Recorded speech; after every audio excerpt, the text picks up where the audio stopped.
ದುಷ್ಟರ ಪರಿಪಾಲನೆಯಾದ ಸೌಲತ್ಯ ಗುಡ್ಡದ ಇಳಕುಳದ ಎಲ್ಲಮ್ಮ ಉದೋ ಉದೋ ಎನ್ನುತ್ತಾ ನಿನ್ನ ದರ್ಶನಕ್ಕೆ ಬರುವ ಎಲ್ಲ ಭಕ್ತರ ಕಷ್ಟ ನಿವಾರಿಸುವ ಕಲಿಯುಗದ ಕರುಣಾಮಯ ಜಗದೋಣಿಯಾದ ನೀನು ಬಡವರಾದ ನಮಗೇಕೆ ಎತ್ತ ನೋಡಿದ್ರಂತ ಈ ಮೇಲಿಂದ ಮೇಲೆ ಕಾರ್ಗ ತಲೆಯ ಮೋಡವನ್ನು ತಂದೊಡ್ಡುತ್ತಿರುವೆ ತಾಯಿ ನಮ್ಮ ಬಾಳಿ ಯಾಕೆ ತಾಯಿ ಈ ಬಡವರ ಮೇಲೆ ನಿನಗೆ ಕರುಣೆ ಇಲ್ಲವೇ ನಾವು ತಪ್ಪು ಮಾಡಿದ್ದೀವೆಂದು ನಮ್ಮನ್ನು ಈ ಬಡತನದ ಬಗೆಯಲ್ಲಿ ಮಾಡಿಸುತ್ತಿರುವೆ ಹೇಳು ತಾಯಿ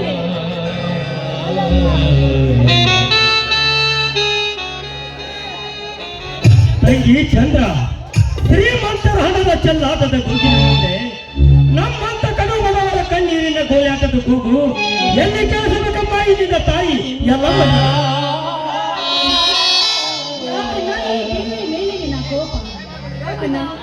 ಈ ದೇವಿ ಎಂದು ಕೈ ಬಿಡುವುದಿಲ್ಲ ಕೈ ಬಿಡುವುದಿಲ್ಲ ನಂಬಿದವರಲ್ಲಿ ಎಂದು ಈ ಮಾತು ಈಗ ನಿಮಗೆ ತಿಳಿಯುತ್ತಿದ್ದರೂ ಮುಂದಾದರೂ ತಿಳಿಯುತ್ತಿರುತ್ತದೆ ನಂಬಿದವರಲ್ಲಿ ಎಂದು ಕೈ ಬಿಡುವುದಿಲ್ಲ ಈ ದೇವಿ ಎಂದು ತಿಳಿದುಕೊಂಡಿರುವುದರಿಂದಲೇ ಅಚ್ಚ ಮುತ್ತಜ್ಜನ ಕಾಲದಿಂದ ಈ ದೇವಿಯನ್ನೆಂದು ಪೂಜಿಸುತ್ತ ಬಂದ್ವಿ.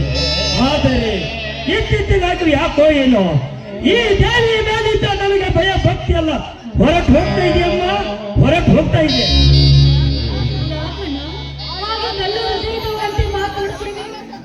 ಮತ್ತೇನು ಮಾಡಲಿ ತಂಗಿ, ನನ್ನ ಎರಡನೆಯ ತಮ್ಮನಾದ ಸಾಗರನ ಓದಿಗೆಂದು ಮಾಡಿದ ಸಾಲ 20,000 ಸಾಲಕ್ಕೆ 70,000 ಆಗಿ ಬೆಳೆದು ನಿಂತು ನನ್ನ ಎಳೆಯು ತಿಳಿದುಗೊಳಿಸಿದೆ. ಹೇಗಾದರೂ ಮಾಡಿ ಸಾಲ ಮುಟ್ಟಿಸಬೇಕೆಂದರೆ ಬಿತ್ತಿದ ಬೀಜದ ಖರ್ಚು ಬರುತ್ತಿಲ್ಲಮ್ಮ. ಈಗಿನ ಅರ್ಥ ಮಳೆಗಾಲದಲ್ಲಿ ಬಂದಾಗ ಸಾಲ ಕೊಟ್ಟ ಧನಿಕರಿಗೆ ಮರು ಹಣ ಕೊಟ್ಟು ಸಾಲದ ಬಂಧನದಿಂದ ಋಣ ಮುಕ್ತವಾಗಿ ಕೊನೆಗೆ ನಿನ್ನ ತಲೆಯ ಮೇಲೆ ಅಕ್ಷೆತ್ತಿ ಹಾಕಿ ನನ್ನ ತಲೆಯ ಮೇಲಿನ ಭಾರ ಇಳಿಸಿಕೊಳ್ಳಬೇಕೆಂದು ಹಗಲಿರುಳು ಶ್ರಮಿಸುತ್ತಿದ್ದೇನೆ. ಅಂದಾಗ ಇಷ್ಟಾದರೂ ನಮ್ಮ ಮೇಲೆ ಕರುಣೆ ಬರಬಾರದೆ ಇಲ್ಲಿನ ತಾಯಿ ಎಲ್ಲ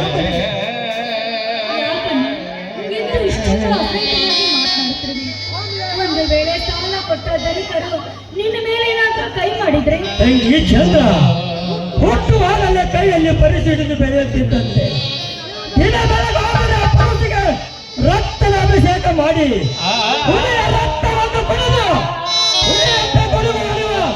ನನ್ನ ಕೂಡಲ ತಮ್ಮ ಶಿವನಿರುವಾಗ ನನ್ನ ಮೇಲೆ ಕೈ ಮಾಡುವ ಧೈರ್ಯ ಯಾರಿಗಿದೆಯಮ್ಮ ಈ ಊರಿನಲ್ಲಿ? ಹೋಗಲಿ ಬಿಡಮ್ಮ. ನಮ್ಮಿಬ್ಬರ ಮಾತಿನ ವಾಗೋದಲ್ಲಿ ತಮ್ಮ ಸಾಗರ ಓದು ಮುಗಿಸಿ ಬರುತ್ತಿದ್ದಾನೆಂದು ಹೇಳುವುದೇ ಮರೆತು ಬಿಟ್ಟಿದ್ದೆ. ಅಣ್ಣ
ನಾನು ಗಾಳಿ ಬೀಸುವೆ ನನ್ನ ಬಂಗಾರ ನನ್ನ ಬಂಗಾರ ನನ್ನ ಬಂಗಾರ ಎಲ್ಲರೂ ಕಡೆ ಹಾಡಾಗಲಿ ಸುಖ ಸಂತೋಷದಿಂದ ತಂದು ಹಾಡಾಗಲಿ ಹಾಯಾಗಲಿ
ನಾನು ಹರಸುತ್ತಾಡುವೆ